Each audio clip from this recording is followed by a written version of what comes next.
John Glenn.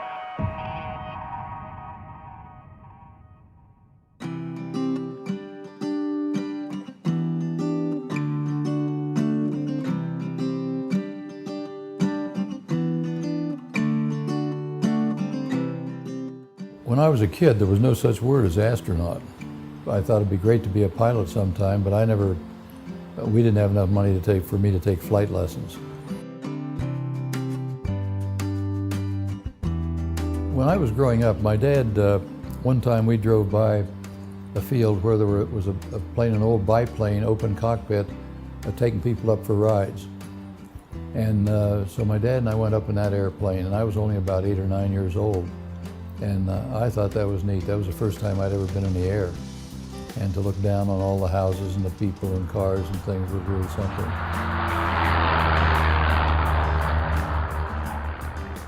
Before World War II, I was in college by that time, and there was a notice on the physics bulletin board that you could take pilot lessons. The government would pay for them. You get your private pilot's license.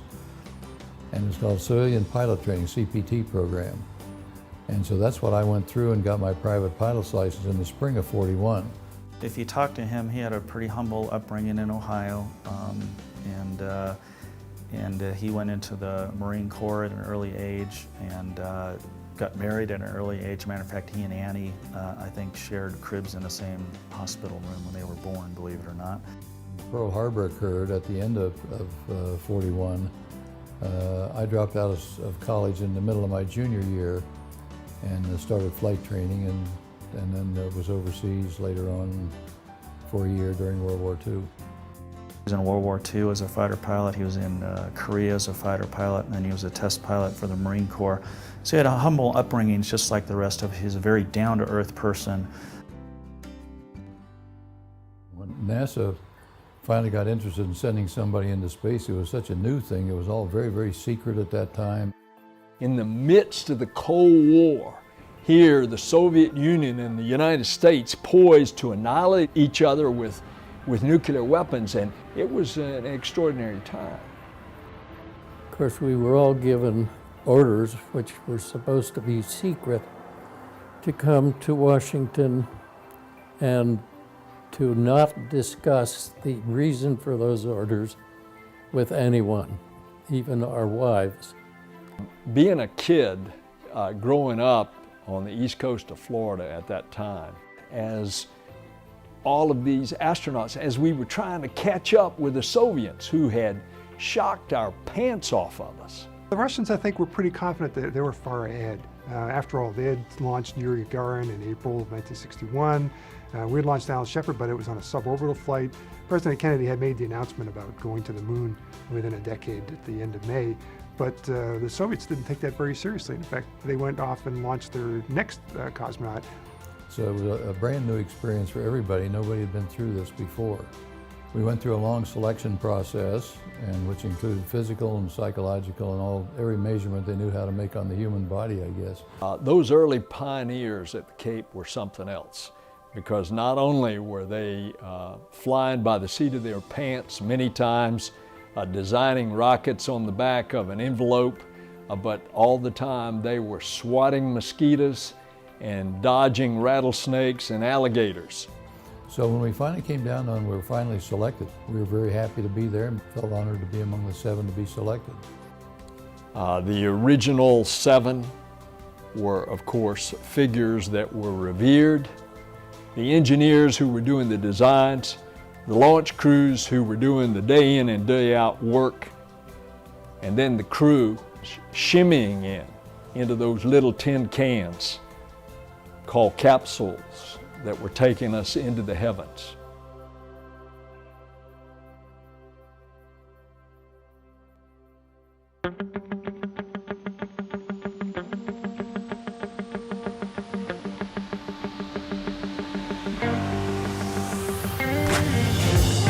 The mission was planned to come back and land on the water.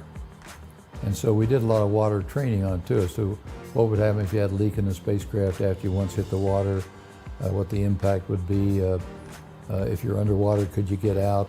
We went in the pool, turned the spacecraft with us in it, and it's only a one-person spacecraft at that time, but they turned the thing upside down, then you had to escape from, get out underwater and come up. And training like that tried to train for every possible contingency. But what if you had to land in the outback in Australia, which is one of the places where we went up over one of the tracks of the spacecraft, or across the jungle area of Papua New Guinea, for instance, or Southwest Africa, Namibia, in that area. We trained for all of that too, with desert training, where we went out, were isolated in the desert, and how you would survive for several days before they could pick you up. Trained in jungle training, went down in Panama and Colombia, went in the high canopy jungle and survived for 3 days. And so we did a lot of training that way, so that if it was never necessary to come back to Earth on an emergency landing, that you'd be able to survive whatever the conditions were, whether you came down the jungle or the desert or the land someplace. When I got to fly the shuttle, I knew what to expect. I think when John flew his first flight, he didn't know what to expect. And that's a huge difference. Both we and the Soviets at that time were using boosters that had been designed as ICBMs, intercontinental ballistic missiles, for the launch of nuclear weapons around whatever the target might be. Well, then when it came time to put a man into space, we didn't have a separate booster designed just to do that. We used the ICBMs that had been used for a different purpose. That was a big day for America. The Soviets had not only beat us into space with Sputnik, but then they had beat us into orbit with Gagarin before we ever even got Alan Shepard up into suborbit. We were behind in the manned space program as far as ability to lift weight, because we had been better than they were technically. We had been able to make small nuclear weapons, lighter nuclear weapons, and they had to design a booster for their great big Hiroshima type weapons. And so here, when they used that booster for a space program, they could put up a huge amount of weight where we couldn't. Ours were smaller boosters because we had miniaturized nuclear weapons. When John first launched, he was on a brand new rocket, never been to orbit before. We didn't know how humans would react in zero-G. We didn't know whether they'd be able to eat. Some people said their eyes wouldn't focus. All kinds of crazy stories that John told me that they told him before he launched to expect. He didn't believe any of those, and most of them were not true, but we just didn't know back then. The day that I finally went, that was the third time I had actually suited up and been on top, been locked in and ready to go. And it was canceled once by problems with the spacecraft, another time by weather. But when you finally get in the thing and you're ready to go, you're very, very busy. People think you're in there contemplating great thoughts, and I think it's more likely you're in there, as I was, double checking all the instrumentation and talking to the people on the ground crew to make sure that everything was okay for launch.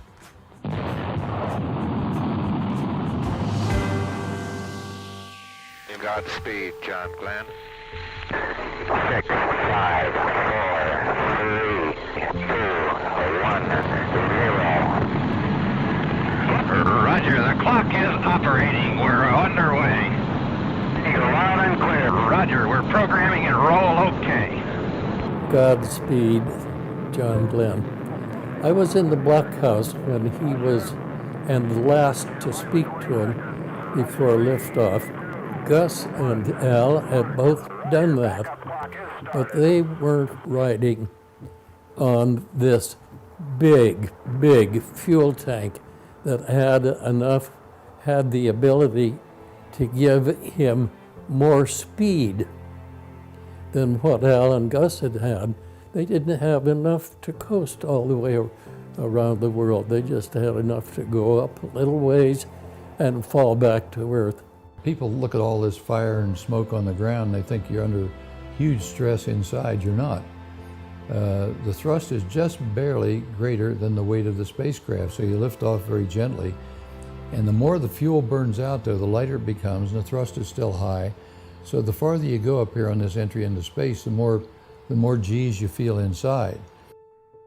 Roger, 0G, and I feel fine. Capsule is turning around. Oh, that view is tremendous. Roger, they started. Roger, capsule turning around, and I could see the booster during turnaround just a couple of 100 yards behind me. It was beautiful. Roger, 7. You have a go. At least 7 orbits. Roger. Understand go for at least 7 orbits. When I was inserted into orbit, the first thing it did was the spacecraft turned around. So the heat shield was forward in the direction that I was going. That was for protection. And I could look back across northern Florida and clear back along the Gulf Coast, and it was a beautiful view. And quite impressive too. First time I'd ever seen anything from that kind of altitude, for sure. And then you're going almost 5 miles a second to stay up there in orbit, which takes you around the Earth in about an hour and 29 minutes, about every hour and a half. You're going around the Earth. So you have very short days and short nights, about 45 minutes each. Here on Earth, you look at a sunset or sunrise, you see the oranges and yellows and reds. But you don't see the other end of the spectrum. Red, orange, yellow, green, blue, indigo, violet, right across the spectrum. And that blue, indigo, violet, you see that kind of luminous quality in the color just at sunset and sunrise in space. So it makes it different than anything you've seen here on Earth. This is Friendship 7. I'll try to describe what I'm in here. I'm in a big mass of some very small particles that are brilliantly lit up, like they're luminescent. I never saw anything like it. They're coming by the capsule, and they look like little stars, a whole shower of them coming by. A lot of brilliant, well-trained engineers and scientists on the ground heard John say, I see things out there that look like fireflies. This large body of expert intellect was all of a sudden wondering, are there living creatures out there? Because John called them fireflies. They do have a different motion, though, from me, because they swirl around the capsule and then depart back the way that I am looking. Are you receiving? Over? I had heard nothing hit the spacecraft or no malfunction I could see from the instrumentation. And so it was a big surprise to look out and see all these little flakes. And fireflies is exactly what they look like. That's the way I described them. On the next flight, Scott Carpenter tapped the side of the spacecraft and a whole shower of them went off. They were flakes of frost that came from the water that the cabin and suit heat exchangers exhausted, and they became inanimate pieces of ice, and it was an interesting discovery. I don't know that anybody ever fully explained why the luminous color, though, right at sunrise, as the first light of sun came on the little particles, because that was the strange part of it. But that was very surprising, and it didn't pose any danger, but it was there at each sunrise. Atlantic ship, this is Friendship 7. I wish you had passed the Cape. I let the capsule drift around to the 180-degree position, and I am having to reorient at present time. When I am all lined up with the horizon and the periscope, my attitude indications now are way off. My roll indicates 30 degrees right, my yaw indicates 35 right, and pitch indicates plus 40. I repeat, plus 40 when I am in orbit attitude. Over. Everything worked perfectly, and then there was an indication that John's heat shield was loose, which meant that after the third orbit and on the deorbit, that he would burn up if it was. Well, I certainly wanted to make it a two-way trip and come back, of course, but the automatic control system had a malfunction. That meant that I was flying manually. I cut all the systems back on so that I was operating as well as the automatic systems during re-entry. That used more fuel that way, but had just enough to do that. It's the first thing I actually remember in my whole life is sitting in front of our nice black and white TV on the floor, because I had to get real close because I was really excited about this, watching the John Glenn flight. And the thing I remember most about it is sitting there worrying about whether or not John Glenn was going to survive when that heat shield was getting loose. Was it really loose? Was he going to burn up when he re-entered? It was a very exciting thing, and I think that's probably what inspired me to be interested in space and how I wound up becoming NASA's chief historian in the end. When you enter, is you do a deorbit burn, which essentially you turn the vehicle backwards and you slow the vehicle down just enough that it can drop back into the atmosphere. In the case of a capsule, it can't really fly like an airplane. It mostly just falls straight. During re-entry then, instead of jettisoning that retro pack here and getting it off so I had a clean heat shield for re-entry, we left that on so that the heat shield would be held in place until the aerodynamic force of re-entry would tend to hold the heat shield in place. Now that made for an interesting, well, the re-entry was going to be interesting anyway, but it was even more interesting because as I would glance occasionally out the little window, I could see chunks of that retro pack breaking up and coming back by the window. My condition is good, but that was a real fireball, boy. I had great chunks of that retro pack breaking off all the way through. Rocking quite a bit. I may still have some of that pack on. I can't damp it either. And I couldn't be absolutely certain then whether it was the heat shield breaking up or the retro pack. And obviously it was a retro pack or I wouldn't be here today. But anyway, it was that kind of re-entry was the second problem we had in addition to the control system failure. If you listen to the tapes, it's pretty clear that he knows that there's something going on there, and it's not the normal procedure because he knew the procedures really well. He knew that retro pack should have been gone. We are recommending that you leave the retro package on through the entire re-entry. This is Friendship 7. What is the reason for this? Do you have any reason? Over. Not at this time. This is the judgment of safe flight. Roger. His odds of not surviving this was about 1 in 6. So it was an extremely high-risk, unknown effort that they were going into, having never done it before. Holding the retro pack on there would actually keep the heat shield in place. It was a reasonable assumption that it might actually help, but then again, it might also wobble around and knock it off too, as well, I suppose. So there's probably a lot of concern about that, but it seemed like probably the only decent course of action that they had available to him and a reasonable thing. As he went into the radio blackout period on re-entry, the last thing you could hear was John humming the battle hymn of the Republic. Main chute is on green. Chute is out in reef condition at 10,800 feet and beautiful chute. Chute looks good. On O2 emergency and the chute looks very good. The rate of descent has gone to about 42 feet per second. The chute looks very good. My condition is good. It's a little hot in here, however. Over. The Mercury capsule, you have to remember, is a really small thing. So when he's re-entering, he wouldn't have been very far from all that heat that was being generated against that ablative heat shield. So I imagine it might have gotten pretty warm in there.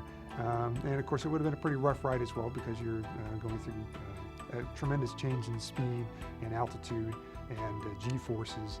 So all those things combined together, it must have been an interesting ride coming down. And of course, nobody had done it before from that speed, from orbital speed. So the later astronauts had the benefit of John Glenn's information about how it went, but he would have been the first to do it, and it might have been an interesting ride. Coming out of the blackout period and saying, Houston, this is Friendship 7. And of course, the nation went nuts. The world went nuts. Later on the ground, after they got the spacecraft back and ran tests on it, they found that these two signals that went down to the ground that had indicated a loose heat shield were not, they were faulty signals. This is Friendship 7 standing by for impact. Remain in capsule unless you have an overriding reason for getting out. Over. Roger, Friendship 7. Friendship 7 getting close, standing by. Here we go. Friendship 7, impact. Rescue aids is manual. Friendship 7, this is Steelhead. Hold you in the water. What is your condition, over? Roger, my condition okay. Does the capsule look like it's okay, over? Friendship 7, reference your last affirmative. Capsule looks good from here. Ready to effect recovery in approximately 4 minutes, over. Roger, 4 minutes to recovery. My condition is good. A destroyer that came alongside and put up a cable down a Devitt and picked me up and set the spacecraft on the deck of the ship. and I blew the side hatch and climbed out. Then was taken over by a helicopter. I lifted off later and went over to the carrier, and then flew that night into Grand Turk, and we spent 3 days debriefing with the controllers and engineers that came out there for the debriefing sessions. There was a great sense of togetherness and marvelous accomplishment that we all felt throughout that period. They wanted to have celebrations in Washington, and there was a speech to a combined meeting of Congress, the Senate and House meeting together, and spoke to them and met with the president, and then they had New York ticker tape parade. That was quite an experience. It was like a snowstorm of paper coming down. And somebody told me not long ago that that was the biggest ticker tape parade that there ever will be. And I said, no, there's always going to be some bigger ticker tape parade. And they said, no, because back then you still had ticker tape and you still had a lot of paper stuff that's not used in offices now. And so now when they have a ticker tape parade in New York, the maintenance people will gather up a bundle of paper and take it up on the roof and toss it over. And the buildings in New York now are built so you can't open the windows even to throw things out. And plus there isn't the same kind of paper in the offices now that we're in a computer time as there were back then. So they measured the tonnage of what the street cleaners pick up after something like that. So I don't know whether that set a record that'll be there forever or not. I have no idea. It was a total resounding success. And it was a great, great honor and pleasure to be a part of such a marvelous and successful program. And then President Clinton gave him the chance to fly again. See, President Kennedy wouldn't let John go because he was too much of a national treasure. And so all of those years later, then President Clinton says, John, I want you to go back into space. I'm sure John was tugging on his coattail. So I was very, very surprised to find out that they wanted me to go fly this mission. A huge privilege for me to get a chance to do this and to go fly with this living legend. When he came back in, one of the first things I noticed is that he came back into the space program like he'd never left it, like he hadn't forgotten anything. Time had advanced, but he understood all the principles of space flight, how to do it, what to do, how to train. At the time, he was holding down 2 jobs. He was training for our flight. He was also still in the United States Senate. So he would run back and forth to Washington, D.C. for different meetings and hearings and votes, and then he'd run back and train. He kept up a brutal, brutal schedule that I don't know as I could survive, and I'm a lot younger than he is. Then he had a chance to see and really soak in the sites that he never got a chance to dwell on in his 3 orbits. And if anybody deserved to go at age 77 and to show how the human body at that age can adapt, well, John was the one that deserved to go. A lot of people think of John as an astronaut. Those of us that are with similar backgrounds think of him as a test pilot, may think of him as a fighter pilot. A former Marine, I'm sure as most of his buddies from the Marine Corps consider him. And some of us consider him a senator or a politician. I think his legacy is in all of those areas because quite frankly, he's excelled in all of those areas. He'll be probably always remembered or be most famous for his roles in astronaut. But when I think of John, I don't think of astronaut, I think of all these other things that are associated with John. The greatest compliment I could give to John is that he and Annie are the people you want to live next door to. His legacy really is an example of quite frankly, what an American should be. John Glenn is the all-American boy who became the all-American hero that became the all-American public servant.